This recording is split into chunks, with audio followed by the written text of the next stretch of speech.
Penal Code, Indian Penal Code, as specified in the two columns of the table. Next, the following may, with the permission of the court, before which any permission for such offence is pending, be compounded by the offences committed by the persons mentioned in the third column of the table, causing miscarriage. 312. The woman to whom miscarriage is caused, voluntarily causing grievous hurt. 325. The person to whom the hurt is caused, causing hurt by doing an act so rashly and negligently as to endanger human life for the person of safety of the bodies. 337.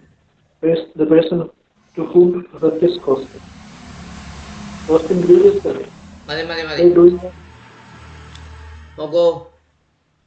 The offenses punishable under the sections of Indian Penal Code 45 of 1860 specified in the first two columns of the table next following may, with the permission of the court, before which the prosecution of such offence is pending, be compounded by the person mentioned in the third column. That table. അവിടെ എന്താ പറഞ്ഞേ? താഴെ പറയുന്ന ഒഫൻസുകൾ, IPC ഒഫൻസുകൾ കോടതിയുടെ അനുവാദത്തോടുകൂടി താഴത്തെ മൂന്നാം കോളത്തിൽ ചേർത്തേക്കുന്ന ആളോടൊപ്പം എന്ത് ചെയ്യാവുന്നതാണ്? കോംപ്രമൈസ് ചെയ്യാവുന്നതാണ്. മനസ്സിലായോ? ഓക്കെ. അപ്പം നോക്കൂ, അവിടെ എന്തുവാ പറഞ്ഞേക്കുന്നേ? ഒഫൻസ് ഒന്നാമത്തെ കോളത്തിലും സെക്ഷൻ രണ്ടാമത്തെ കോളത്തിലും പേഴ്സൺ മൂന്നാമത്തെ കോളത്തിലും പറഞ്ഞിരിക്കുന്നു അല്ലേ? ഓക്കെ. Causing miscarriages. എന്തുവാ മിസ്കാരിയേജ്?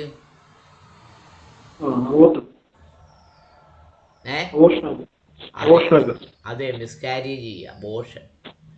The woman to whom miscarriage is caused. ഏത് സ്ത്രീയോടാണോ ഈ മിസ്കാരേജസ് നടത്തിയത് അയാളുമായി കോംപ്രമൈസ് ചെയ്യുക. Voluntary causing grievous cut 326(5). The person to whom hurt is caused. ആരെയാണോ തല്ലി പല്ലിളക്കിയത് അല്ലേ, ഗ്രീവിയസ് ഹർട്ട്, ആരോടാണോ നടത്തിയത് അയാളുമായി കോംപ്രമൈസ് ചെയ്യുക. Causing hurt by doing an act so rashly and negligently endangering human life or the personal safety and others. Rash and negligent ആക്ടിലൂടുകൂടി ഒരാളുടെ വ്യക്തിപരമായ ലൈഫ്, സേഫ്റ്റി എന്നിതിനൊക്കെ അപകടമുണ്ടായാൽ 337 പ്രകാരമാണ് കുറ്റം ചെയ്തതെങ്കിൽ അയാളുമായി എന്ത് ചെയ്യാം? കോംപ്രമൈസ് ചെയ്യാം. അടുത്തെന്താ പറഞ്ഞേ? Causing grievous hurt by doing an act so rashly and negligently as to endanger to human life 338. ആരുമായി കോംപ്രമൈസ് ചെയ്യാം? ആർക്കാണോ ആരുടെ ഹ്യൂമൻ ലൈഫിനാണോ എൻഡേഞ്ചറസ് ഉണ്ടായ അല്ലല്ല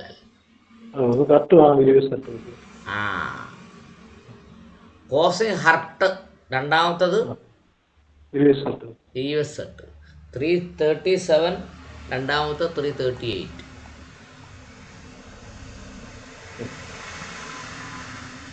അടുത്ത എന്താ പറഞ്ഞേ? Assault or criminal force in attempting wrongfully to confine person. ഒരാളെ റോങ്ഫുൾ കൺഫേം ചെയ്യുന്നതിന് വേണ്ടി അറ്റൻഡിങ്ങോ ഗ്രീവിയസ് ക്രിമിനൽ ഫോഴ്സോ ഉപയോഗിച്ചാൽ 357 പ്രകാരമാണെങ്കിൽ കോടതിയുടെ അനുവാദത്തോടു കൂടി ആരെയാണോ അങ്ങനെ അസാൾട്ട് ചെയ്ത് അയാളുമായി കോംപ്രമൈസ് ചെയ്യാം. ഓക്കെ.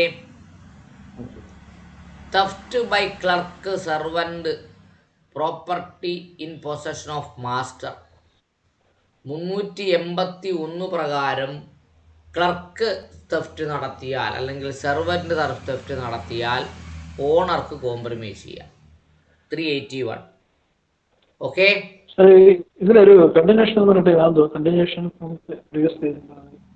എവിടെയാ ഈ ബുക്കില് കേട്ടില്ല കണ്ടിന്യൂഷൻ എന്ന് പറഞ്ഞാൽ വീണ്ടും ഒരു ടേബിൾ ഇട്ടേക്കുന്നത് എന്തോ എനിക്ക് മനസ്സിലായല്ലോ ക്വസ്റ്റ്യൻ. ഈ ബുക്കിലെ നമ്മളിപ്പോ ഒരു ടേബിൾ നോക്കുന്നുണ്ടോ, ഈ ടേബിൾ കഴിഞ്ഞിട്ട് ഈ ടേബിളിന്റെ ഇടയിൽ കൂടെ വെക്കുന്ന ഒരു വേറെ ടേബിൾ എടുത്തിട്ടേക്കുന്നത് കണ്ടിന്യൂഷൻ പ്രീവിയസ് എന്ന് പറഞ്ഞൊരു ടേബിൾ ഇട്ടേക്കുന്നത് അത് വേറെ. ഈ എവിടെ ഈ സെക്ഷന്റെ ഇടയ്ക്ക് ഓരോ പേജ് സ്റ്റാർട്ട് ചെയ്യുന്നതിന് മുന്നേ കണ്ടിന്യൂഷൻ വേറൊരു ടേബിൾ ഇട്ടേക്കും. അത് കുറച്ചുകൂടെ സ്മാൾ ലെറ്ററിലാണ്, മറ്റേ ഇത്രയും ഈ ഇത് എഴുതിയിരിക്കുന്ന ലെറ്ററല്ല, അതൊക്കെ കുറച്ച് സ്മാൾ ആയ ലെറ്ററല്ലേ. കണ്ടില്ലല്ലോ, എവിടാന്ന് പറ നോക്കട്ടെ.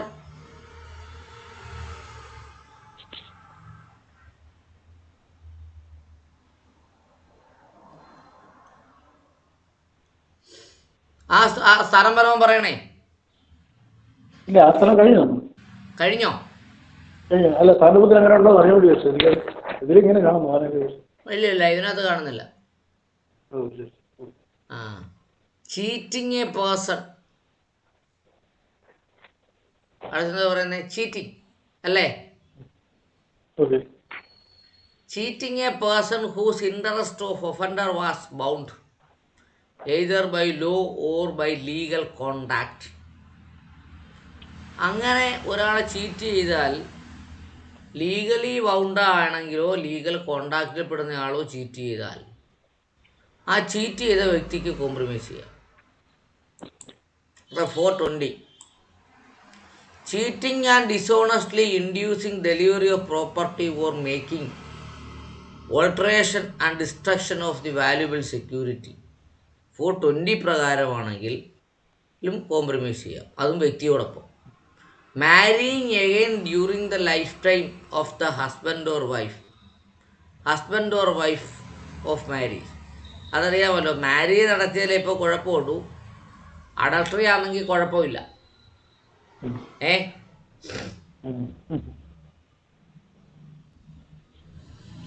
യെസ്.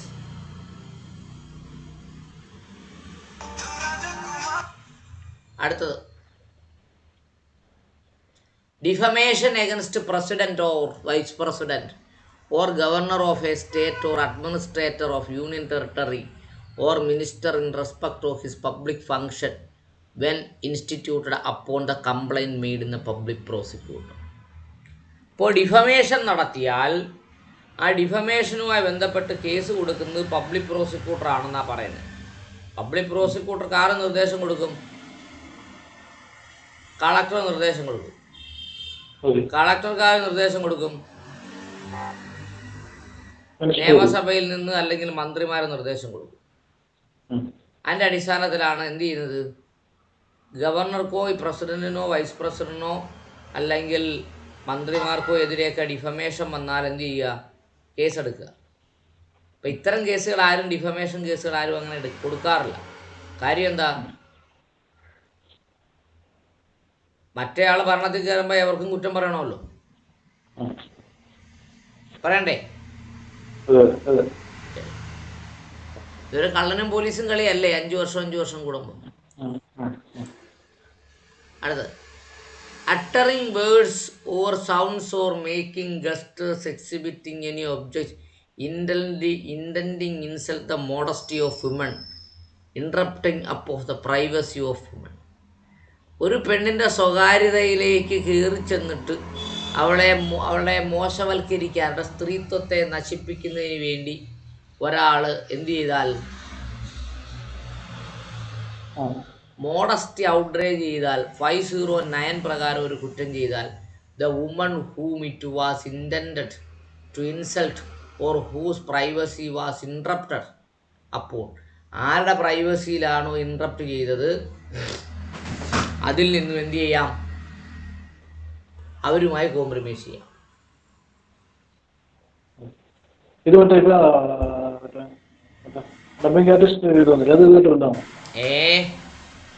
ഒരു ഡബിങ് ആർട്ടിസ്റ്റ് പിന്നെ ഒരു കേസ് അതെ അതെ വന്നല്ലോ അതെ അത് അതെ അതെ അതെ അത് അതൊക്കെ ഇതിനകത്ത് വരും. ഭാഗ്യലക്ഷ്മിയുടെ കേസൊക്കെ ഇങ്ങനെ വരും. ഭാഗ്യലക്ഷ്മിയുടെ കേസൊക്കെ കോമ്പൗണ്ട് ചെയ്യാൻ പറ്റുന്നതായിരുന്നു. ഭാഗ്യലക്ഷ്മി അവനെ വീട്ടിൽ കയറി അല്ലെ റൂമിൽ കയറി തല്ലിയിട്ടേ അവള് തന്നെ ഷൂട്ട് ചെയ്തെന്ന് ഇത് ഫേസ്ബുക്കിൽ ഇട്ടപ്പോഴത്തേന് പിന്നെ പ്രത്യേകം തെളിവിൻ്റെ ആവശ്യമൊന്നും വന്നില്ല. പോയി 2 പൊട്ടിച്ചിട്ട് രഹസ്യമായിട്ട് ഇനി പോന്നാ പോരായിരുന്നു. അത് ഷൂട്ട് ചെയ്ത് വീഡിയോ എടുത്ത് ഫേസ്ബുക്കിലും വാട്സപ്പിലും ഒക്കെ അവർ തന്നെ പ്രചരിപ്പിച്ചപ്പോഴേ പിന്നെ പോലീസിന് കൈയും കെട്ടി നോക്കിക്കാൻ പറ്റുമോ? കോടതിക്ക് ഇടപെടാൻ പറ്റുമോ? ഇടപെടാതിരിക്കാൻ പറ്റുമോ? അത് വലിയ അബദ്ധമായി പോയില്ലേ. നോക്കൂ, ഇനി കോടതിയുടെ സമ്മതപ്രകാരം എങ്ങനെയാണ് എന്ത് ചെയ്യേണ്ടത്, കോമ്പൗണ്ട് ചെയ്യേണ്ടത് എന്ന നിർദ്ദേശമാണ് പറയുന്നത്. 3 when an offence is compoundable under the section, ഈ സെക്ഷൻ പ്രകാരം ഒരു കോമ്പൗണ്ടബിൾ ഒഫൻസ് ആണെങ്കിൽ the abetment of such offence or an attempt to commit such offence when such attempt itself is an offense, the accused is liable to under section 34 and 149 of Indian Penal Code may be compounded like manner. അത് 34-ന്റെ പരിധിയിൽ വന്നാൽ 34 എന്താ?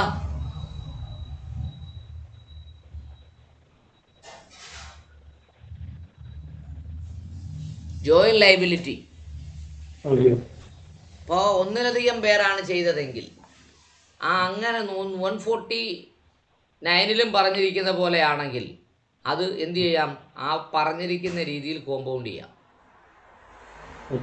മനസ്സിലായോ? ഈ compoundable ഒഫൻസിൽ നിന്ന് question ഉറപ്പാണ് കേട്ടോ. കാരണം അത്രയും ഏരിയ ഉണ്ട്. അടുത്ത 4A, when a person who would otherwise be competent to compound an offense under this section is under an age of 18 years or is an idiot or lunatic, any person competent to conduct is in behalf with the permission of the court compounded such offense.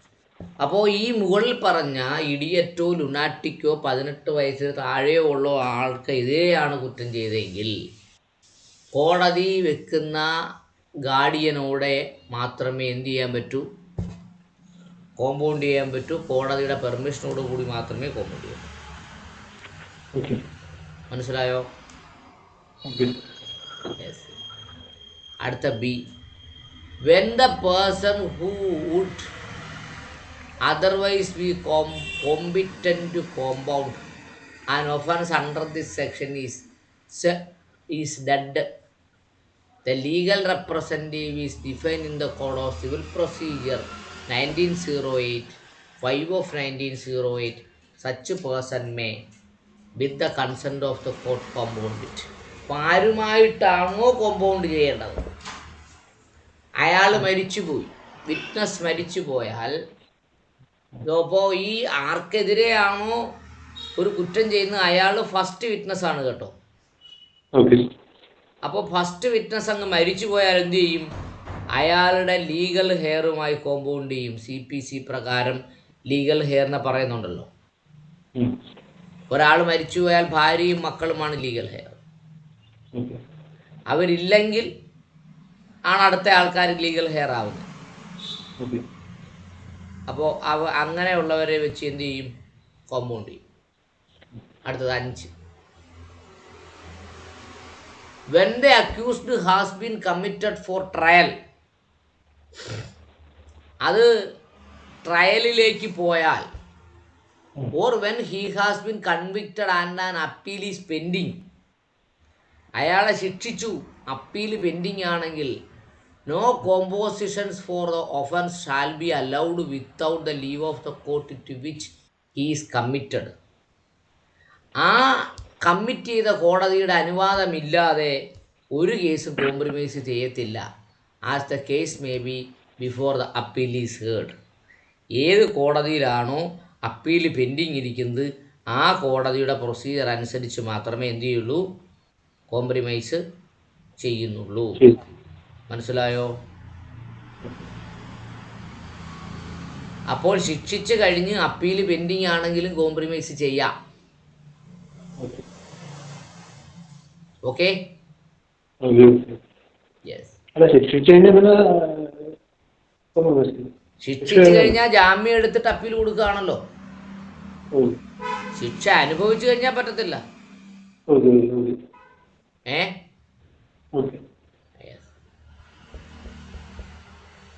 അടുത്തത്, A high court or the court of session acting in the exercise of its powers revision under section 401 may allow any person to compound any offence which such person is competent to compound under this section. അപ്പോൾ compounding offence ആണെങ്കിൽ ഹൈക്കോടതിയിലോ sessions കോടതിയിലോ revision ഇരിക്കുന്ന സമയമാണെങ്കിലും കോടതിയുടെ അനുവാദത്തോടു കൂടി എന്തു ചെയ്യും, compounding അനുവദിക്കും. Okay,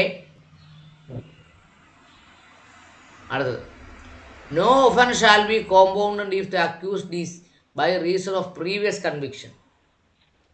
ഇയാളെ ഇതിനു മുമ്പും കൺവിക്റ്റ് ചെയ്തിട്ടുണ്ടെങ്കിൽ, പ്രീവിയസ് കൺവിക്ഷൻ ഉണ്ടെങ്കിൽ എന്ത് ചെയ്യത്തില്ല, കോമ്പൗണ്ട് ചെയ്യത്തില്ല. Liable either to enhance punishment or punishment for different kind of such offence. മനസ്സിലായോ? അപ്പോൾ പ്രീവിയസ് കൺവിക്ഷൻ ഉണ്ടെങ്കിൽ ഇയാൾ എന്താണ്, ഒരു ഹാബിച്വൽ ഒഫൻഡർ ആണ് എന്നാണ് സങ്കല്പം, അല്ലേ? അതുകൊണ്ടാണ് കോമ്പൗണ്ട് ചെയ്യാത്തത്. അടുത്ത 8, the composition of an offence under the section shall have the effect of an acquittal of the accused with whom the offense has been compounded.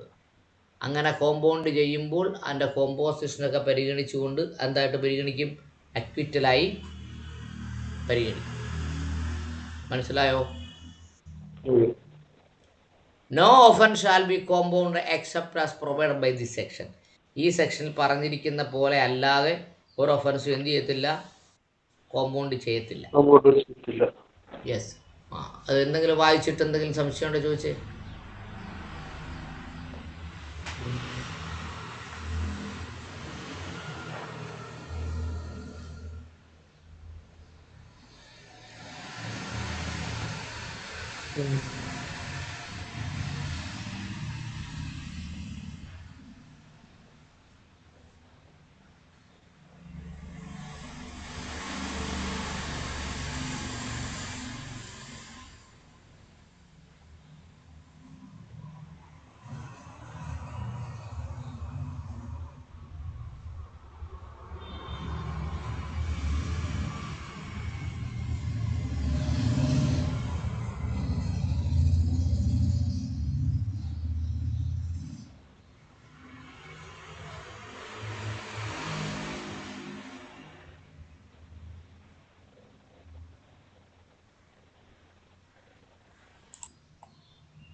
വായിച്ചോ. The public prosecutor or assistant public prosecutor in charge of a case may, with the consent of the court, at any time before the judgment is pronounced, withdraw from the prosecution of any person, either generally in or in respect of any one or more of the offences for which he is tried, and upon withdrawal. If it is made before a charge has been framed, the accused shall be charged in respect of such offence or offences. B. If it is made after a charge has been framed, or when under this code no charge is required, he shall be acquitted in respect of such offence or offences, provided that where such offence 1. was against any law relating to a matter to which the executive power of the Union extends. 2. was investigated by the Delhi Special Police Establishment under the Delhi Special Police Establishment Act 1946. 3. Involved the misappropriation of or destruction of or damage to any property belonging to the central government or was committed by a person in the service of central government while acting or purporting to act in the discharge of his social duty, and the prosecutor will be in charge of the case has not been appointed by the central government, he shall not, unless he has been permitted by the central government to do so, move the court for its consent to withdraw from the prosecution, and the court shall, before according consent, direct the prosecutor to produce before it the permission granted by the central government to withdraw from the prosecution. Yes, അവിടെ എന്താ പറഞ്ഞേ? Withdrawal from prosecution withdrawal from prosecution നിന്ന് withdraw ചെയ്യുന്നത് എങ്ങനെയാണ്? 321 പ്രകാരം എങ്ങനെയാണ് prosecution നടപടികൾ അവസാനിപ്പിക്കുന്നത് എന്നാണ് പറഞ്ഞത്. The public prosecutor or assistant public prosecutor in charge of the case may, public പ്രോസിക്യൂട്ടർക്ക് അല്ലെങ്കിൽ അസിസ്റ്റന്റ് പബ്ലിക് പ്രോസിക്യൂട്ടർക്ക് ആ കേസിൻ്റെ ചുമതലയുള്ള പബ്ലിക് പ്രോസിക്യൂട്ടർക്ക് അല്ലെങ്കിൽ അസിസ്റ്റന്റ് പബ്ലിക് പ്രോസിക്യൂട്ടർക്ക് വേണമെങ്കിൽ മേയാ പറഞ്ഞേക്കുന്നത് കേട്ടോ. With the consent of the court, കോടതിയുടെ അനുവാദത്തോടു കൂടി, at any time before the judgment is pronounced, judgment pronounce ചെയ്യുന്നതിന് മുമ്പേ ഏത് സമയത്തും withdraw from prosecution of any person, either generally or in respect of any one or more of the offences for which he is tried.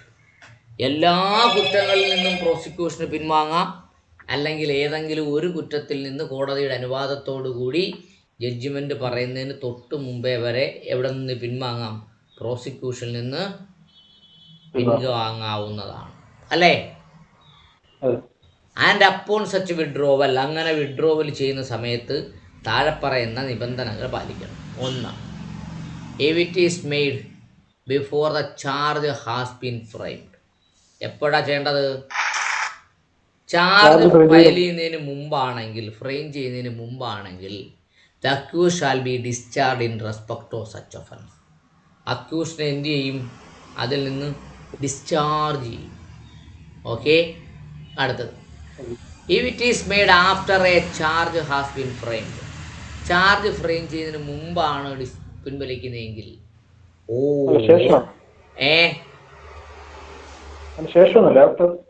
Charge has been framed, charge frame ചെയ്യുന്നതിന് ശേഷമാണ് പിൻവലിക്കുന്നതെങ്കിൽ, or when under this code no charge is required, ചാർജ് ആവശ്യമില്ലാത്ത കേസിലാണെങ്കിൽ, he shall be acquitted in respect of the offence or offences. Charge frame ചെയ്താൽ പിന്നെ 2 മാർഗമേ ഉള്ളൂ. ഒന്നിൽ അക്വിറ്റ് ചെയ്യുക, അല്ലെ കൺവിക്റ്റ് ചെയ്യുക, അല്ലേ? ചാർജ് ഫ്രെയിം ചെയ്യുന്നതിന് മുമ്പാണ് എന്ത് കൊടുക്കുന്നത്? ഡിസ്ചാർജ് പെറ്റീഷൻ കൊടുക്കും. ഓക്കെ, ചാർജ് ഫ്രെയിം ചെയ്ത് കഴിഞ്ഞാൽ അക്വിറ്റലോ എന്തേ ഉള്ളൂ? കൺവിക്ഷനേ ഉള്ളൂ. അപ്പോൾ ഈ സമയത്ത് വിഡ്രോ ചെയ്താൽ അക്വിറ്റൽ കൊടുക്കും. മനസ്സിലായോ? അങ്ങനെ അക്വിറ്റൽ കൊടുക്കുന്നതിന് വേണ്ടി താഴെ പറയുന്ന കണ്ടീഷൻസ് പാലിക്കണം. Provide that whether such offence was against any law relating the matter to which the executive power of the union extend. അത് CBI പോലെ സെൻട്രൽ ഏജൻസികൾ അന്വേഷിച്ച കേസാണെങ്കിൽ എന്ത് ചെയ്യും? Was investigated the Delhi police establishment അന്വേഷിച്ച കേസാണെങ്കിൽ, involve the misappropriation of destruction of damage of property belong to central government, കേന്ദ്ര ഗവൺമെൻറ് പ്രോപ്പർട്ടി നശിപ്പിച്ച കേസാണെങ്കിൽ, was committed by the person service of central government while പർപ്പറേറ്റിംഗ് to act discharge official duty. Central government official duty ചെയ്ത സമയത്താണ് ഇയാൾ എന്ത് ചെയ്തതെങ്കിൽ, ഈ കുറ്റം ചെയ്തതെങ്കിൽ എന്ത് ചെയ്യും? The prosecution in charge of the case has not appointed by central government.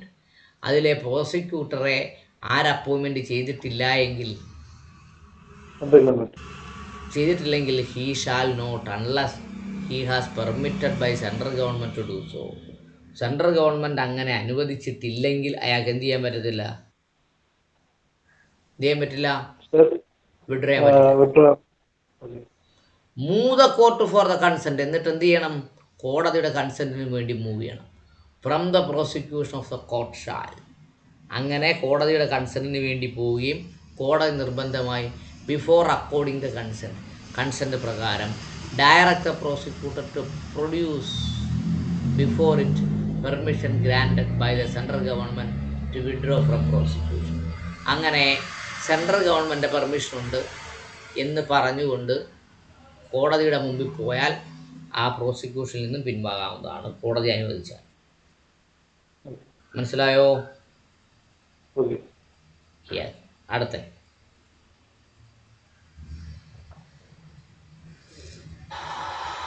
അടുത്ത നോക്കൂ.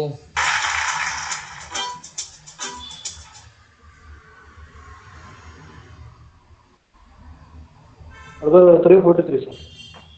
തൊട്ട് താഴെ ഇല്ല 343 cognizance.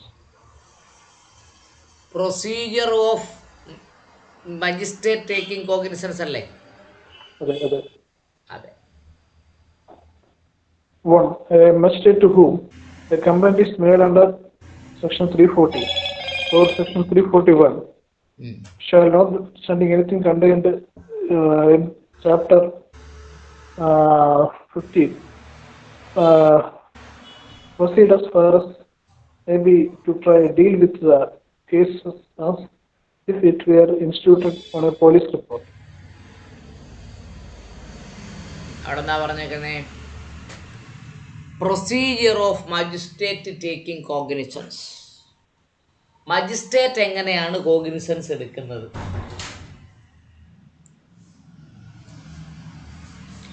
A magistrate to whom the complaint is made under section 430 and 431. 340 പ്രകാരവും 341 പ്രകാരവും മജിസ്ട്രേറ്റിൻ്റെ അടുത്തൊരു കംപ്ലൈൻറ്റ് വന്നാൽ shall notwithstanding anything contain in chapter 15 proceed as far as may be to deal with the case and if it were instituted on a police report. Police report പ്രകാരമാണ് ആ case complaint വരുന്നതെങ്കിൽ മജിസ്ട്രേറ്റിന് proceed ചെയ്യാം. അപ്പം 15 എന്താ പറഞ്ഞേക്കുന്നേ? Private complaint ആണ് കേട്ടോ.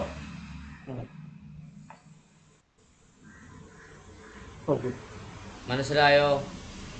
Okay.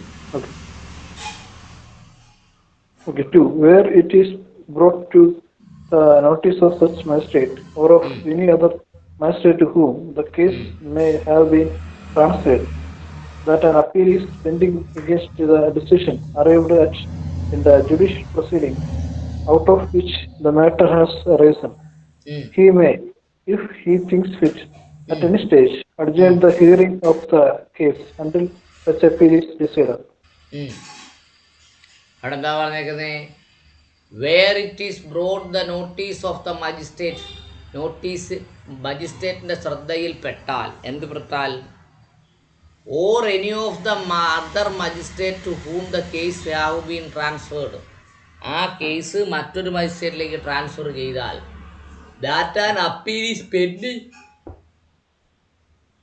against the decision arrived and a judicial proceeding out of which the matter has arisen.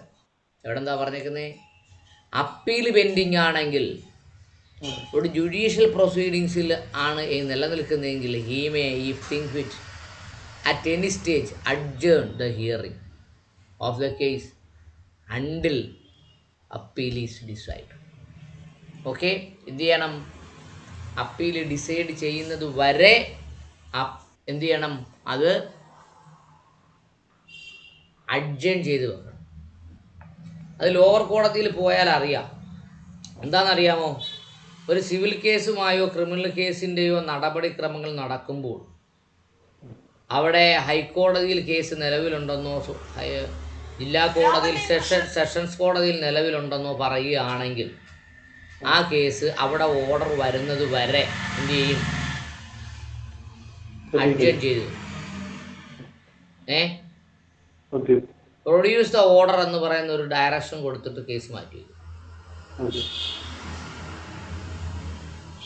മനസ്സിലായോ? Okay, okay. അടുത്തത് 353. യെസ്, വായിച്ചോ.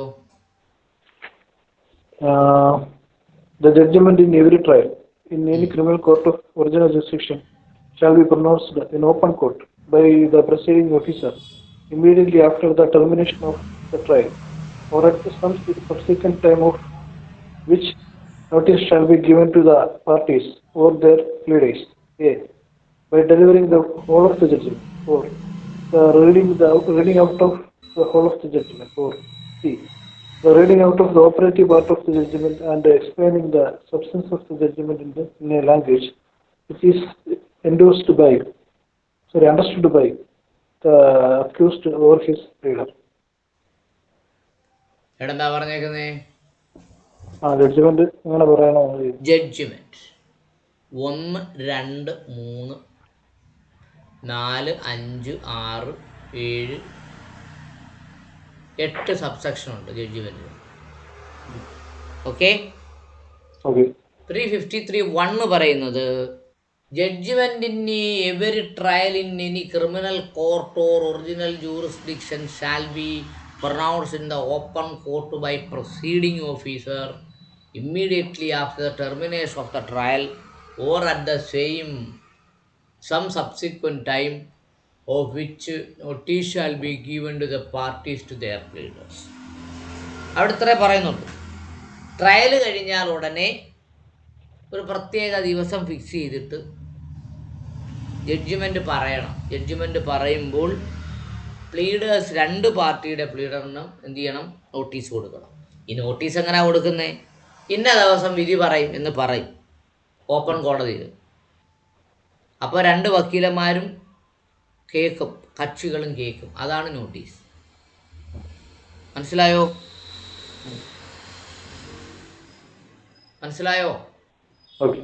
അപ്പോൾ രജിസ്റ്റേർഡ് നോട്ടീസ് കൊടുക്കണമെന്ന് പറയാൻ അർത്ഥമില്ല കേട്ടോ. അവിടെ ഏറ്റവും പ്രധാനപ്പെട്ടത് ടെർമിനേഷൻ ഓഫ് ട്രയൽ ടെർമിനേറ്റ് ചെയ്താൽ ഒരു ഡേറ്റ് ഫിക്സ് ചെയ്യണം. ഡേറ്റ് ഫിക്സ് ചെയ്തിട്ട് ഉടനെ എന്ത് കൊടുക്കണം? ജഡ്ജ്മെന്റ് പ്രൊനൗൺസ് ചെയ്യണം എന്നാണ് അവിടെ വളരെ വ്യക്തമായി പറഞ്ഞിട്ടുള്ളത്. അടുത്തത്, അങ്ങനെ കൊടുക്കുമ്പോൾ by delivering the whole of the judgment മൊത്തം വേണേ വായിച്ച് കേൾപ്പിക്കാം, അല്ലെങ്കിൽ reading out the whole judgment, മൊത്തം ജഡ്ജ്മെൻറ്റും വായിച്ച് കേൾപ്പിക്കാം. By reading out the operative part of the judgment explain subsequent judgment in the language which understood by the accused മനസ്സിലാവുന്ന ഭാഷയിൽ അതിൻ്റെ ഓപ്പറേറ്റീവ് പോർഷൻ. എന്തുവാ ഓപ്പറേറ്റീവ് പോർഷൻ? വെറുതെ വിട്ടിരിക്കുന്നുണ്ടോ? വെറുതെ വിട്ടോ? വിട്ടില്ല. അല്ലേ വിട്ടു? അല്ലേ വിട്ടില്ല? വിട്ടില്ലെങ്കിൽ എത്ര മാസം ശിക്ഷിച്ചിട്ടുണ്ട്? ശിക്ഷ റിഗറസ് ആണോ സിമ്പിൾ ആണോ എന്നീ കാര്യങ്ങളെ കുറിച്ച് എന്ത് ചെയ്യാം? അതാണ് ഓപ്പറേറ്റീവ് പാർട്ട്. ആ പാർട്ട് മാത്രമായി വായിച്ച് കേൾപ്പിക്കാം. മനസ്സിലായോ? ശരി. അടുത്ത 2 ഒന്ന് വായിച്ചേ. Where the judgment is delivered under clause A of subsection 1, the presiding officer shall cause it to be taken down in shorthand and sign the transcript and every page thereof as soon as it is made ready, and write on it the date of the delivery of the judgment in open court. ശരി, നോക്കൂ. Whether the judgment is delivered under A subsection 1, the presiding officer shall cause it to be taken down the shorthand, sign the transcript. ഇപ്പോൾ judgement short hand എഴുതിയെടുക്കുന്ന ഒരാളവിടെ ഉണ്ടാവും.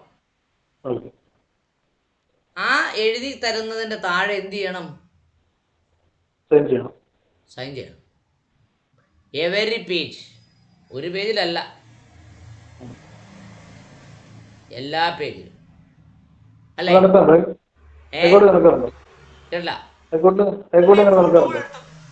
എങ്ങനെ? ഹൈക്കോടതിയിൽ നടക്കാറുണ്ടോ? പിന്നെ എല്ലാ പേജിലും ഒപ്പിടത്തില്ലേ?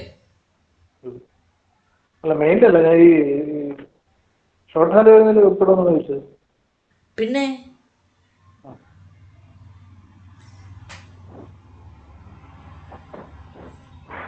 Short hand അല്ല ഇൻ ദ ഒറിജിനൽ ട്രാൻസ്ക്രിപ്റ്റ്. ഏ അല്ല ഒറിജിനൽ ഞാൻ കാണുന്നുണ്ട്, ഈ ഷോർട്ട് ഹാൻഡ് ആലൊക്കെ പെടും. every transcript and every page thereof as soon as it is made ready. അത് റെഡി ആകുമ്പോൾ ഇതിൻ്റെ എല്ലാ പേജിലും ആരപ്പെടും? ജഡ്ജി ഒപ്പിടും, പ്രസൈഡിങ് ഓഫീസർ ഒപ്പിടും. And write on it the date of delivery of the judgment in the open court. എന്നാണോ open കോടതിയിൽ ഇത് പറഞ്ഞത് ആ ഡേറ്റ് അവിടെ എഴുതും.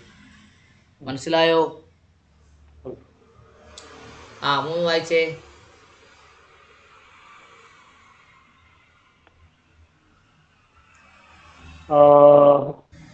where the judgment or the operative part thereof is read out under clause P or clause C of subsection 1, as the case may be.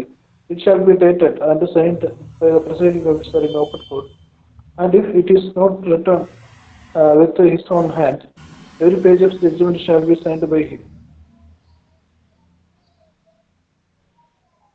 പിന്നെന്താ പറഞ്ഞേക്കുന്നത് ഇവിടെ? when the judgment of the operative portion is read out. ജഡ്ജിമെന്റിന്റെ operative portion വായിച്ചാൽ, read out ചെയ്താൽ, or clause B or C subsection 1 as the case may be, it shall be dated and signed by the presiding officer in the open court, and it is not written in his own hand, every page of the judgment shall be signed by him. ഇപ്പോൾ ഈ അവസാനം പറഞ്ഞേ നടക്കുന്നുള്ളൂ. Judge സ്വന്തം കൈപ്പടയിലല്ലല്ലോ judgement എഴുതുന്നത്, type ചെയ്തെടുക്കുകയല്ലേ. അതുകൊണ്ട് judge എന്ത് ചെയ്യണം? എല്ലാ പേജിലും ഒപ്പിടണം. മനസ്സിലായോ? യെസ്. അടുത്ത 4 എന്താ പറഞ്ഞിരിക്കുന്നത്? Where the judgment is pronounced in the manner specified in clause C of subsection 1, the whole judgment or a copy of thereof shall be immediately made available for the perusal of the parties for their pleadings free of cost. എന്താ പറഞ്ഞേക്കുന്നേ? Whether the judgment is pronounced in the manner specified in the clause C. C പറഞ്ഞിരിക്കുന്ന രീതിയിൽ judgement pronounce ചെയ്തിട്ടുണ്ടെങ്കിൽ, in subsection 1, subsection 1ന്റെ സിയിൽ പറഞ്ഞിരിക്കുന്ന രീതിയിലാണ് pronounce ചെയ്തതെങ്കിൽ, the whole judgment or the copy thereof shall be immediately made available for the perusal of the parties of their pleaders free of cost. അതാണ് judgement പറഞ്ഞതിന് ശേഷം പറയുന്നത്, allowed the copy with free of cost. ഒരു free copy അവിടെ print ചെയ്ത് വെക്കും. കക്ഷിക്ക് പോയി ഒപ്പിട്ടെടുക്കാവുന്നതാണ്. കക്ഷിയുടെ വക്കീലാണ് സാധാരണ എടുക്കുന്നത്. എടുത്തിട്ട് എന്ത് ചെയ്യും? വക്കീലൻ കസ്റ്റഡി വെക്കും. എന്തിനാ? വേറൊരു വക്കീൽ അതിൻ്റെ അപ്പീൽ കൊടുക്കാതിരിക്കാൻ വേണ്ടി. അപ്പീൽ എനിക്ക് തന്നെ കിട്ടണമല്ലോ. മനസ്സിലായോ? ഇത് കസ്റ്റഡി വെച്ചിട്ട് പറയും ഞാൻ അപ്പീൽ കൊടുക്കാമെന്ന് പറയും. അപ്പം പറയും അവൻ തോപ്പിച്ച വക്കീലാണ്, അവൻ്റെ അപ്പീൽ വേണ്ടെന്ന് പറയും. അപ്പം പറയാം ശരി എനിക്ക് തരാനുള്ള പൈസ എന്നിട്ടേ തരൂ എന്ന് പറഞ്ഞ് ഈ വക്കീലന്മാരെ കസ്റ്റഡി വെച്ചുകൊണ്ടിരിക്കും. അതൊക്കെ എത്തിക്സിനൊക്കെ എതിരാണ് കേട്ടോ. അപ്പീൽ വന്നത് മറ്റേ കോപ്പി ആപ്ലിക്കേഷൻ വെച്ച് എടുക്കുന്ന കോപ്പി ആപ്ലിക്കേഷൻ വെച്ച് എടുത്തൊക്കെ വരുമ്പോൾ സമയം കഴിയത്തില്ലേ? ഈ ഫ്രീ ഓഫ് കോസ്റ്റിലെ കോപ്പി വെച്ച് കൊടുത്തതിന് ശേഷം സർട്ടിഫൈഡ് കോപ്പി പിന്നെ ഹാജരാക്കിയാൽ മതിയേ.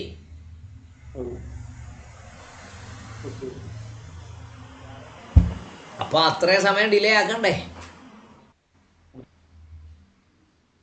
മനസ്സിലായോ? അടുത്തത് 5 അല്ല ഇനി. If the accused is in custody, he shall be brought up to hear the judgment pronounced. Yes, കസ്റ്റഡിയിലാണെങ്കിലും ജഡ്ജിമെന്റിന്റെ സമയത്ത് അയാളെ എവിടെ കൊണ്ടുവരണം? ഓപ്പൺ കോടതി കൊണ്ടുവരണം. വിധി പറയുമ്പോൾ the accused is in custody, he shall be brought up to hear the judgment pronounced. അടുത്ത ഹൈക്കോടതിയിൽ അപ്പീൽ കോടതിയല്ലേ? അപ്പീൽ കോടതിയുടെ കാര്യമല്ലല്ലോ നമ്മൾ പറയുന്നത്, ഒറിജിനൽ ജൂറിസ്ഡിക്ഷന്റെ കാര്യമല്ലേ നമ്മൾ പറയുന്നത്. Okay. 6. If the accused is not in custody, he shall be required by the court to attend to hear the judgment pronounced, except where his person attends during the trial has been dispensed with, and the sentence is one of fine, only for he is acquitted. നോക്കൂ, fine മാത്രമേ ഉള്ളൂ, അല്ലെങ്കിൽ അയാളെ നിരുപാധികമായി വിടാൻ സാധ്യതയുണ്ട് എങ്കിൽ എന്തു ചെയ്യും? അയാൾ കോടതിയിൽ ഹാജരാകേണ്ടതില്ല. ഫൈൻ മാത്രമേ ഉള്ളെങ്കിലും അയാളെ കേസിൽ ഉപാധിയില്ലാതെ അക്വിറ്റ് ചെയ്യാൻ സാധ്യതയുണ്ടെങ്കിലും അയാൾ ഹാജരാകണ്ട. ബാക്കി ഏത് കേസിലും അയാൾ എന്ത് ചെയ്യണം? അക്യൂസ്ഡ് കോടതിയിൽ ഹാജരാകണം. എന്ത് കേൾക്കാൻ? ജഡ്ജിമെന്റ് കേൾക്കുന്നതിന് വേണ്ടി ഹാജരാകേണ്ടതുണ്ട്. അതിന് ചില വക്കീലന്മാർ ഇന്ന് പരിപാടി എന്താണെന്നറിയാമോ? അയാളെ ശിക്ഷിക്കുമെന്ന് തോന്നിയാൽ, അയാൾ ജാമ്യത്തിലാണെങ്കിൽ ശിക്ഷിക്കുമെന്ന് വക്കീലിനൊരു തോന്നലുണ്ടായാൽ വക്കീൽ ലീവ് ആപ്ലിക്കേഷൻ കൊടുത്തങ്ങ് നിൽക്കും. അയാളെ ഹാജരാക്കിയാൽ മാത്രമല്ലേ ഓർഡർ പറയുള്ളൂ.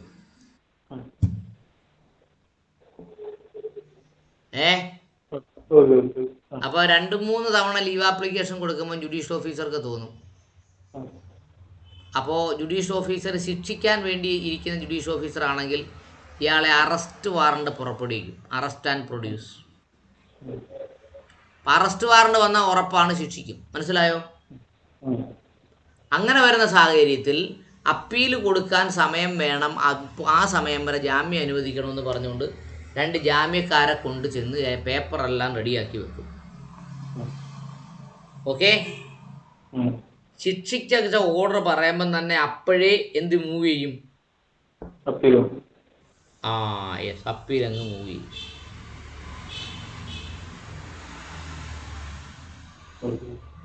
Okay,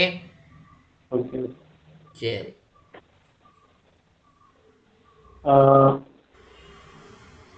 Provided that where there are more accused than one, and one or more of them do not attend the court on the date on which the judgment is to be pronounced, the presiding officer may, in order to avoid undue delay in the disposal of the case, pronounce a judgment with notwithstanding their absence.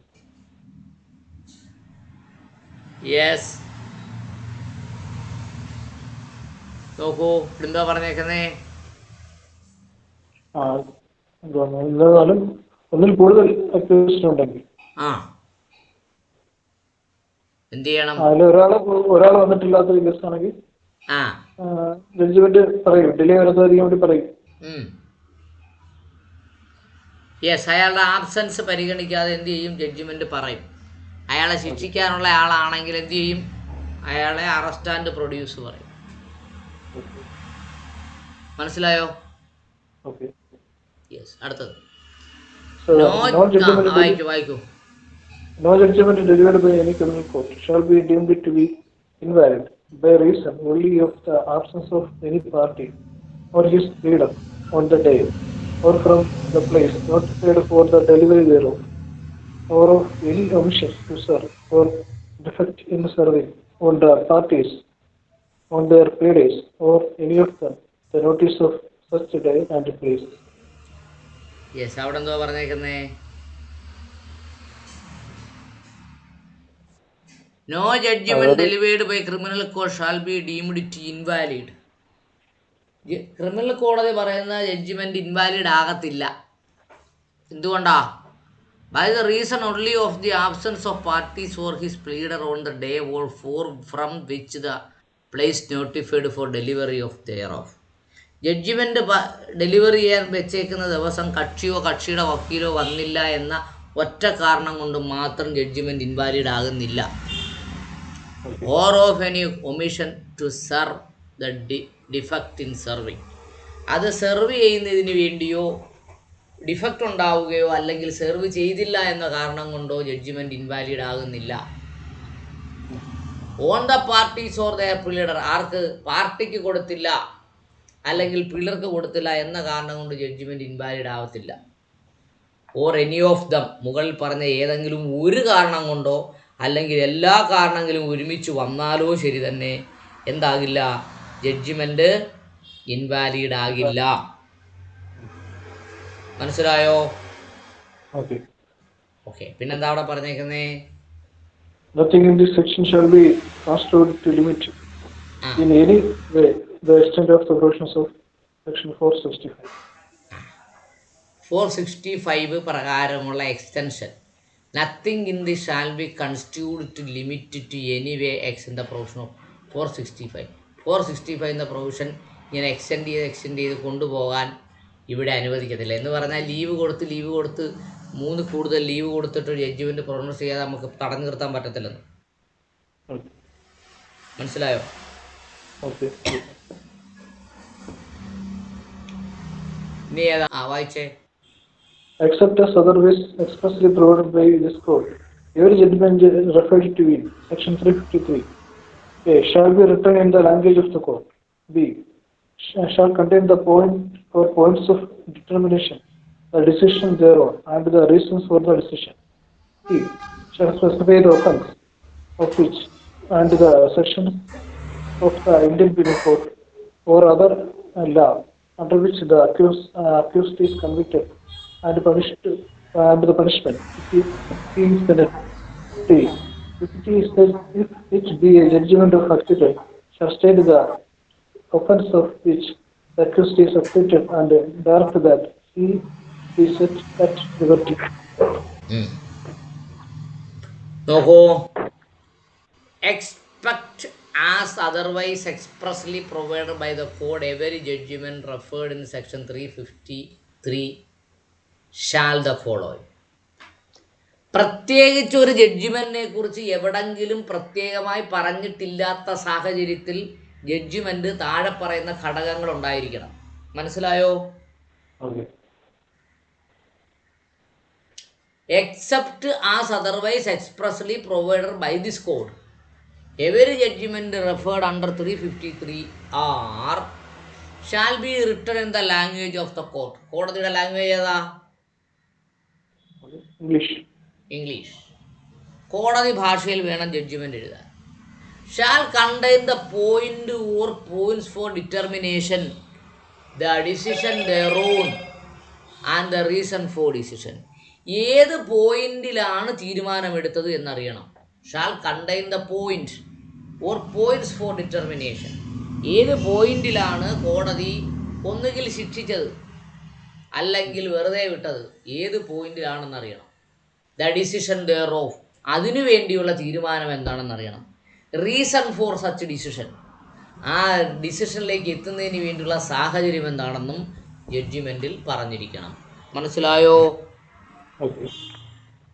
അടുത്ത് shall specify the offence if any of which, അയാൾക്കെതിരെ പറഞ്ഞിരിക്കുന്ന കുറ്റം എന്തെങ്കിലും ഉണ്ടെങ്കിൽ അത് കൃത്യമായി പറഞ്ഞിരിക്കണം. And the section of IPC 45 of 1860 and other law, IPC പ്രകാരമാണ് ശിക്ഷിച്ചതെങ്കിൽ IPCയിലെ ഏത് വകുപ്പാണെന്ന് പറഞ്ഞിരിക്കണം. അല്ലെങ്കിൽ വേറെ ഏതെങ്കിലും നിയമപ്രകാരം ശിക്ഷിച്ചെങ്കിൽ ഏത് നിയമപ്രകാരമാണ് ശിക്ഷിച്ചതെന്ന് പറയണം. ഓക്കെ, പിന്നെന്താ പറയുന്നേ? അക്യൂസ്ഡ് ഈസ് കൺവിക്റ്റഡ്, അക്യൂസിനെ ഏത് സെക്ഷൻ പ്രകാരം ശിക്ഷിച്ചു എന്ന് പറയണം. The punishment to which he sentenced, അയാളെ എത്ര ദിവസത്തേക്ക് പണിഷ് ചെയ്തിട്ടുണ്ട് എന്നും പറയണം. മനസ്സിലായോ? Okay. If it be the judgment of acquittal, അയാളെ വെറുതെ വിടുന്ന ജഡ്ജിമെൻ്റ് ആണെങ്കിൽ shall stay the offence of which the accused is acquitted and direct that he is be set at liberty, അയാളെ ഇന്ന കുറ്റപ്രകാരം ചാർജ് ചെയ്തു എന്നും ആ കുറ്റം തെളിയിക്കപ്പെട്ടില്ല എന്നും അയാൾക്ക് സ്വതന്ത്രമായി ലിബർട്ടി അനുവദിച്ചിട്ടുണ്ട് എന്നും പറഞ്ഞിരിക്കണം അക്വിറ്റൽ ആണെങ്കിൽ. മനസ്സിലായോ? യെസ്. അടുത്ത വായിച്ചേ. 2.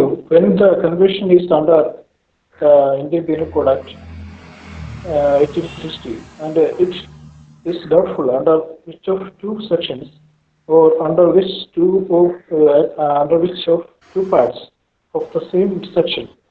Under that code, the offence falls. The court shall distinctly express the same and pass the judgment in the alternative. Yes.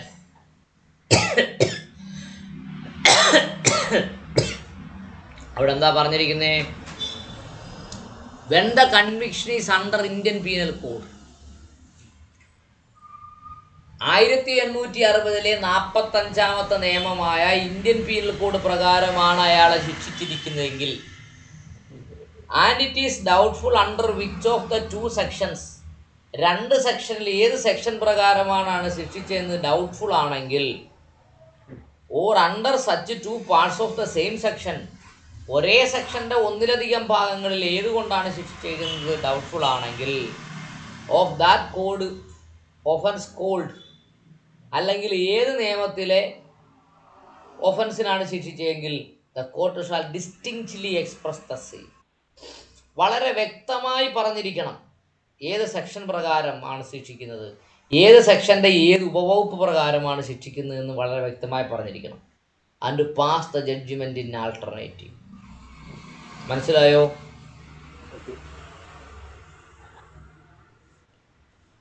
ഇന്ന വകുപ്പ് പ്രകാരം ശിക്ഷിച്ചു എന്ന് വളരെ വ്യക്തമായി പറഞ്ഞിരിക്കണം. ഓക്കെ? ആ വകുപ്പ് പ്രകാരം ശിക്ഷിക്കാൻ പറ്റത്തില്ലെങ്കിൽ ഈ വകുപ്പ് പ്രകാരം ശിക്ഷിക്കാം എന്ന് പറയരുത്. കാരണം എങ്കിൽ മാത്രമേ അവർക്ക് അപ്പീൽ പ്രിഫർ ചെയ്യാൻ പറ്റൂ.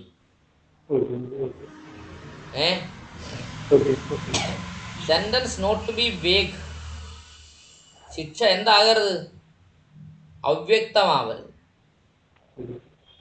ആ ഒറ്റ കാരണത്തിൽ തന്നെ അപ്പീലിൽ നിന്ന് തള്ളിപ്പോവും, അപ്പീലിൽ നിന്ന് ശിക്ഷ തള്ളിപ്പോവും. മനസ്സിലായോ? അടുത്തത്, when the conviction is for an offence punishable with death, or in the alternative it is the imprisonment for life or imprisonment for a term of years, the judgment shall state the reasons for the sentence awarded, and in the case of sentence of death, the special reasons for such sentence. അവിടെ എന്താ പറഞ്ഞിരിക്കുന്നത്? When the conviction is for the offense punishable with death, അല്ലേ? Or alternative, അതായത് വധശിക്ഷ കിട്ടേണ്ട കുറ്റമാണ്, അല്ലെങ്കിൽ life imprisonment കിട്ടേണ്ട കുറ്റമാണെങ്കിൽ, or imprison for a term of years, 10 വർഷം അല്ലെങ്കിൽ 7 വർഷം എന്നൊക്കെ പറഞ്ഞിട്ടുണ്ടെങ്കിൽ, the judgment shall state the reason for sentence award. വധശിക്ഷ കൊടുക്കുന്നെങ്കിൽ എന്ത് കാരണം കൊണ്ടാണ് വധശിക്ഷ കൊടുക്കുന്നത് എന്നും പറയണം. വധശിക്ഷ കൊടുക്കുന്നില്ല, വധശിക്ഷ കൊടുക്കാതെ ലൈഫ് ഇംപ്രസൺമെൻറ്റ് കൊടുക്കുന്നെങ്കിൽ വധശിക്ഷ എന്തുകൊണ്ട് ഒഴിവാക്കി എന്നും പറയണം. മനസ്സിലായോ? ലൈഫ് ഇംപ്രസൺമെൻറ്റ് എന്തുകൊണ്ട് കൊടുക്കുന്നു എന്നും പറയണം. And in the case of A sentence of death, വധശിക്ഷ കൊടുക്കുന്ന കേസിൽ the special reason for such sentence rarest of the rare offence ആയിരുന്നു എന്ന് പറയണം. ഈ അടുത്ത സമയത്ത് ഞാൻ ലോ കോളേജിൽ പഠിക്കുന്ന സമയത്ത് കോഴിക്കോട് നിന്ന് ഒരു അമ്പിളി മർഡർ കേസിൽ ഒരാൾക്ക് വധശിക്ഷ കൊടുത്തായിരുന്നു. അതിനകത്ത് നമ്മുടെ ഹൈക്കോടതിയിൽ നിന്ന് റിട്ടയർ ചെയ്ത ഒരു ജഡ്ജി ആയിരുന്നു അന്ന് പ്രൊസീഡിങ് ഓഫീസർ.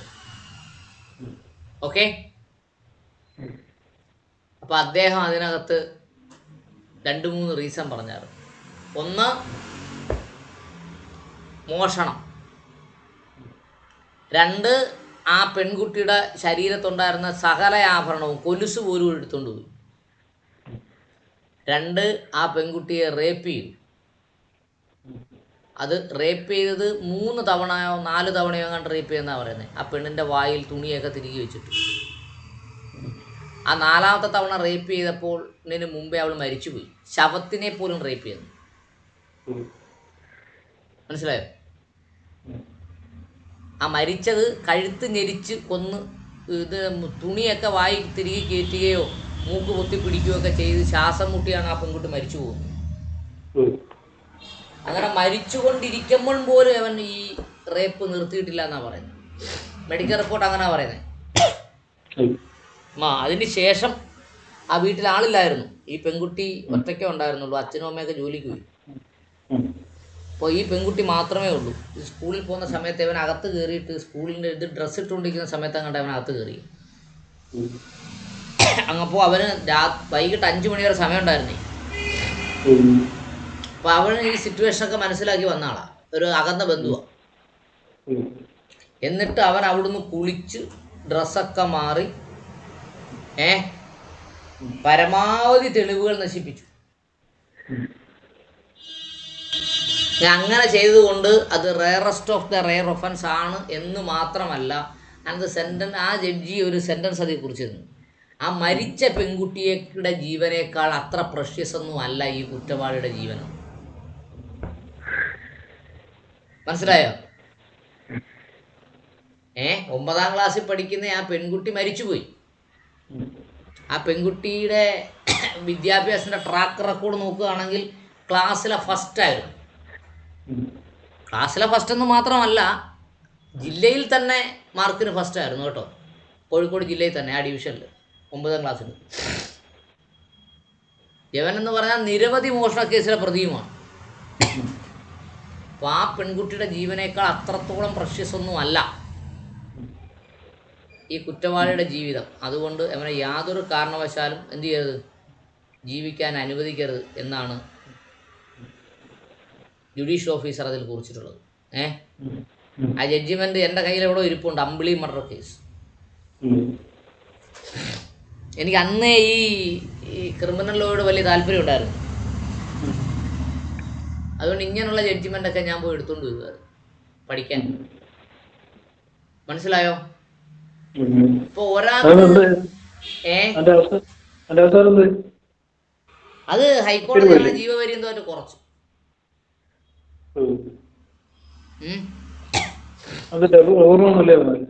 അവന് വയസ്സ് കുറവായിരുന്നേ. അവൻ്റെ പ്രായം പരിഗണിച്ചുകൊണ്ട് അവനെ ജീവപര്യന്തമായി കുറച്ചു എന്നാണ് പറഞ്ഞത്.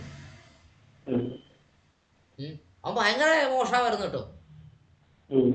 ഈ കൊലപാതകം ചെയ്യുന്ന സമയത്ത് അവനെതിരെ 13 മോഷണ കുറ്റങ്ങൾ നിലവിലുണ്ടായിരുന്നു. അവൻ പിടികൊടുക്കാതെ ഒത്തിരി ഒളിച്ചു കിടന്ന കക്ഷിയാ. അപ്പോൾ ഇവിടെ എന്താ പറഞ്ഞത്, ഡെത്ത് സെന്റൻസ് കൊടുക്കണമെങ്കിൽ സ്പെഷ്യൽ റീസൺ കാണിക്കണം. മനസ്സിലായോ? അപ്പോൾ അവനെ ഡെത്ത് സെന്റൻസ് അവാർഡ് ചെയ്യാൻ ഒരു ജഡ്ജി തയ്യാറാകുമ്പോൾ ആ ഡെത്ത് സെന്റൻസിലേക്ക് ലീഡ് ചെയ്യാൻ പറ്റുന്ന സ്റ്റേറ്റ്മെന്റ് ഓഫ് ഫാക്ട്സ് ഇങ്ങനെ അദ്ദേഹം വളരെ കൺക്ലൂഡ് ചെയ്ത് എഴുതിക്കൊണ്ടുവരും. ഇല്ലെങ്കിൽ ഡെത്ത് സെന്റൻസ് നിൽക്കുകയല്ല. മനസ്സിലായോ? പറയുന്നത് മനസ്സിലായോ? അടുത്ത വായിച്ചേ. When the conviction is for an offense punishable with imprisonment for a term of 1 year or more, but the court imposes a sentence of imprisonment time less than 3 months, it shall be recorded it reasons for awarding sentence unless the sentence is one of imprisonment till the rising of the court, or unless the case was heard summarily under the provisions of this court. എന്താ അവിടെ പറഞ്ഞേക്കുന്നേ?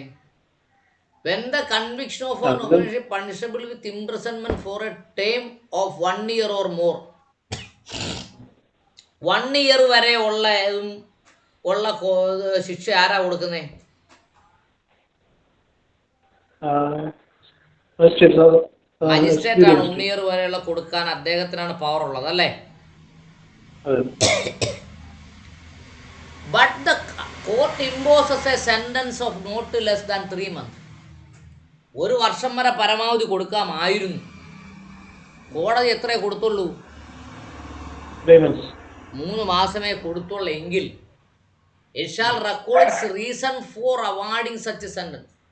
എൻ്റെ അമ്മായിയപ്പൻ്റെ മോനാണ്, അതുകൊണ്ട് ഞാൻ 3 മാസമേ കൊടുത്തുള്ളൂ എന്ന് എഴുതാൻ പറ്റുമോ?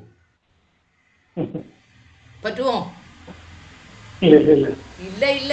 എന്ത് കാരണം കൊണ്ടാണ് ശിക്ഷയുടെ കാലാവധി കുറച്ചതെന്ന് എഴുതണം. It shall record its reason for awarding such sentence. unless the sentence is one imprisonment till the rising of the court, or unless the case was tried summarily under the provision of this code. Summary trial ആണെങ്കിൽ അങ്ങനെ reason എഴുതണ്ട. എന്താണെങ്കിൽ summary trial ആണെങ്കിൽ reason എഴുതണ്ട. അല്ലാത്ത എല്ലാ സാഹചര്യത്തിലും എന്തെഴുതണം? എന്തുകൊണ്ടാണ് 1 വർഷം കൊടുക്കാവേണ്ട ശിക്ഷ അത് കുറച്ച് കൊടുത്തത് 3 മാസമോ അതിൽ താഴെയോ ആയാൽ റീസൺ എഴുതണം. മനസ്സിലായോ? ബഹുഭൂരിപക്ഷവും എഴുതുന്ന റീസൺ എന്താണ്? ഇത്രയും കാലം നീണ്ട ട്രയൽ നിന്നതുകൊണ്ട് ശിക്ഷ കുറയ്ക്കാം. 2, അദ്ദേഹത്തിൻ്റെ പ്രായം പരിഗണിച്ചുകൊണ്ടും ആദ്യത്തെ കുറ്റമായതുകൊണ്ടും മറ്റു കുറ്റങ്ങളൊന്നും ചെയ്തതായി കോടതിക്ക് ബോധ്യപ്പെടാത്തതുകൊണ്ടും ശിക്ഷ കുറയ്ക്കാം. ജഡ്ജിമെന്റ് അത് വായിച്ചു നോക്കിയിട്ടുണ്ടോ? അല്ലല്ല, ലോവർ കോടതി ജഡ്ജിമെന്റ് വായിക്കണം. ഓക്കെ. മാത്രമല്ല ഇത് rarest of the rares offence അല്ല. അങ്ങനെ പല സാഹചര്യങ്ങളെ സമ്മർദ്ദം കൊണ്ടുമൊക്കെയാണ് ചെയ്തത് അദ്ദേഹം, അല്ലാതെ it is not a habitual offender. അതുകൊണ്ട് ഇദ്ദേഹത്തിനൊരു വാണിംഗ് ആയി കൊടുത്തുകൊണ്ട് ഇദ്ദേഹത്തിനെ സമൂഹത്തിൽ നല്ലൊരു പൗരനെ സൃഷ്ടിക്കുവാൻ ഇദ്ദേഹത്തിന് കഴിയും. അതുകൊണ്ട് അങ്ങനെയൊക്കെ നോക്കിക്കൊണ്ടാണ് ശിക്ഷ കുറയ്ക്കുന്നത്. മനസ്സിലായോ? ആ ഡിഫൻസൊക്കെ ആര് പറഞ്ഞിരിക്കും? അക്യൂസിൻ്റെ വക്കീൽ പറഞ്ഞിരിക്കും. അതുകൊണ്ട് ശിക്ഷയിൽ നിന്ന് ഒഴിവാക്കണമെന്നാണ് അക്യൂസിൻ്റെ വക്കീൽ പറയുന്നത്. മൈതാന പ്രസംഗം കേട്ടിട്ടില്ലേ? അതുപോലെയാണ് ആർഗ്യുമെന്റ്. നോർമൽ ആദ്യം കുറ്റക്കാരല്ല നല്ല ബാധിക്കുന്നത്, നല്ലതാണ് ബാധിക്കുന്നത്. അതുകൊണ്ട് എന്റെ കക്ഷിയെ വെറുതെ വിടണം, ഇന്ന ഇന്ന ഇന്ന ഇന്ന ഇന്ന കാരണങ്ങൾ കൊണ്ട് എന്റെ കക്ഷിയെ വെറുതെ വിടണമെന്നാ പറയുന്നത്. Okay okay. അല്ല, ഇതിന്റെ കാരണം വെച്ചാല് കുറ്റക്കാരനല്ല തെളിയിക്കുന്ന കാരണമായിരിക്കില്ല വേണ്ടത്. അല്ല, കുറ്റം ചെയ്തിട്ട് ഇവൻ കുറ്റം ചെയ്തു പക്ഷെ ഏജ് കുറവാണെന്ന് പറഞ്ഞിട്ട് വാദിക്കാൻ പറ്റില്ലല്ലോ. അങ്ങനെ പറയത്തില്ല. എന്റെ കക്ഷി കുറ്റം ചെയ്തിട്ടില്ല, അതുകൊണ്ട് എന്റെ കക്ഷിക്ക് നിയമം അനുവദിക്കുന്ന പരമാവധി ഇളവായ അക്വിറ്റൽ അനുവദിക്കണമെന്നാ പറയുന്നത്. ഓക്കെ. അല്ല, ഞാൻ ഇങ്ങനെ ഇന്ന് ശിക്ഷിക്കപ്പെടും എന്ന് മാറ്റി വയ്ക്കാൻ പറ്റും. അല്ല, ശിക്ഷിക്കാം തെളിവില്ല എതിരായി ശിക്ഷിക്കപ്പെടും എന്നൊരു കണ്ടീഷൻ ആണെങ്കിൽ ശിക്ഷ കുറയ്ക്കാൻ വേണ്ടി ആണെങ്കിലും ഒരുമാതിരിപ്പെട്ട വക്കീലന്മാർ ഇങ്ങനെ ബാധിക്കും. നിയമത്തിന്റെ പരമാവധി ഇളവായ അക്വിറ്റൽ അനുവദിക്കണമെന്നേ ബാധിക്കും. മനസ്സിലായോ?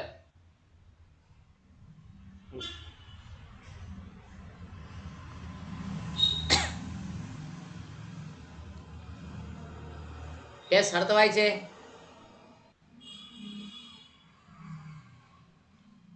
Any person is sentenced to death, the sentence shall direct that he be hanged by the neck till he is dead. Yes, അയാളെ ഡെത്ത് സെന്റൻസിനാണ് വിധിക്കുന്നതെങ്കിൽ നിർബന്ധമായി ഇങ്ങനെ പറഞ്ഞിരിക്കണം: the sentence shall be direct that he shall be hanged by neck till his death. മരണം വരെ തൂക്കിക്കൊല്ലണം എന്ന് പറഞ്ഞിരിക്കണം. അതിനുവേണ്ടി അതിനകത്ത് ഒരു കഥയൊക്കെ ഉണ്ട് കേട്ടോ. പണ്ട് ജഡ്ജിമാർ തൂക്കാൻ വിധിക്കുമായിരുന്നു. തൂക്കാൻ വിധിച്ചിരിക്കുന്നു. ഇപ്പൊ ശിക്ഷ നടപ്പാക്കാൻ ചെന്നപ്പോഴത്തേന് വക്കീല് വീട്ടിൽ നിന്ന് ഒരു ചൂലും കൂടെ കൊണ്ടുവന്നാ പറഞ്ഞത്, കഥ പറയുന്നത്. അപ്പോ ജയിലിലാണല്ലോ ശിക്ഷ നടപ്പാക്കുന്നേ. അപ്പോൾ വക്കീൽ അവിടെ നിന്ന് വാദിച്ചു, എൻ്റെ കക്ഷിയെ തൂക്കാനേ വിധിച്ചിട്ടുള്ളൂ, കൊല്ലാൻ വിധിച്ചിട്ടില്ല. അതുകൊണ്ട് ഈ ചൂല് കൊണ്ട് ഇന്നത്തെ ദിവസം എത്ര തവണ വേണേലും തൂത്തോളൂ. രാത്രി 12 മണിയാകുമ്പോൾ കക്ഷി എനിക്ക് ജീവനോടെ തിരിച്ചു തരണമെന്ന് പറഞ്ഞു. മനസ്സിലായോ?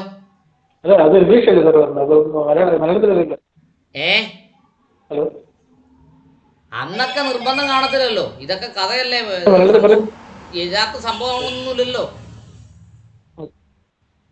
ഇതൊക്കെ കഥയല്ലേ, യഥാർത്ഥ സംഭവമാണോ ഇല്ലല്ലോ. Okay. മനസ്സിലായോ? ഹാങ് ചെയ്യാൻ വിധിച്ചിട്ടുണ്ട്, ഡെത്തിന് വിധിച്ചിട്ടില്ല എന്ന് പറയത്തില്ലേ ചിലർ. അതുകൊണ്ട് ആ സെന്റൻസ് നോക്ക്. Direct that he be hanged by the neck till he is dead. കഴുത്തെ തൂക്കണം മരിക്കുന്നത് വരെ. അങ്ങനല്ലേ?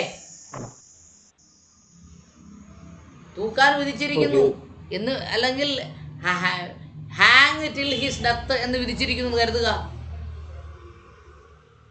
നെക്ക് എന്ന് പറഞ്ഞിട്ടില്ലെങ്കിൽ കഴുത്തെ തൂക്കാൻ പറ്റത്തില്ല എന്ന് പറഞ്ഞല്ലേ? അതുകൊണ്ടാണ് അത് ആ വീടിന്റെ കൺസ്ട്രക്ഷൻ നോക്കൂ. Direct that he be hanged by neck till he is dead. He be hanged by neck till he is dead. മനസ്സിലായോ? ആറാമത്തെ വായിച്ചേ. Every order under section 170 or subsection 2 section 138 and every final order made under section 125 section 145 or section 147 shall contain the points of determination, the decision thereof and the reasons for the decision. അവിടെ എന്താ പറഞ്ഞേക്കുന്നേ? Every order under section 117 or subsection 2 or section 138 117 പ്രകാരം 138 subsection 2 പ്രകാരം order ഉണ്ടെങ്കിൽ, അല്ലെങ്കിൽ 125 പ്രകാരമോ 145 പ്രകാരമോ 147 പ്രകാരമോ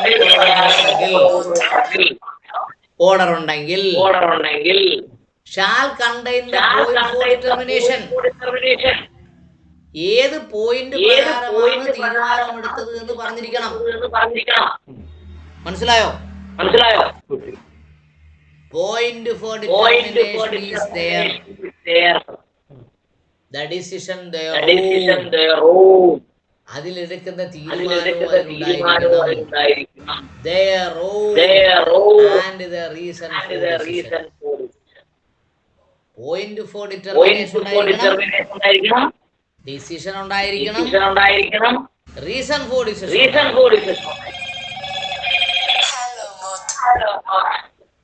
തിരിച്ചു വിളിക്കാം 5 മിനിറ്റ്.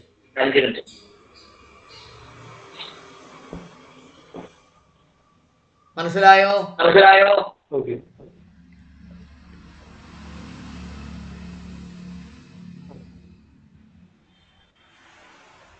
റെഡി? Okay. തൽക്കാലം സ്റ്റോപ്പ് ചെയ്താലോ?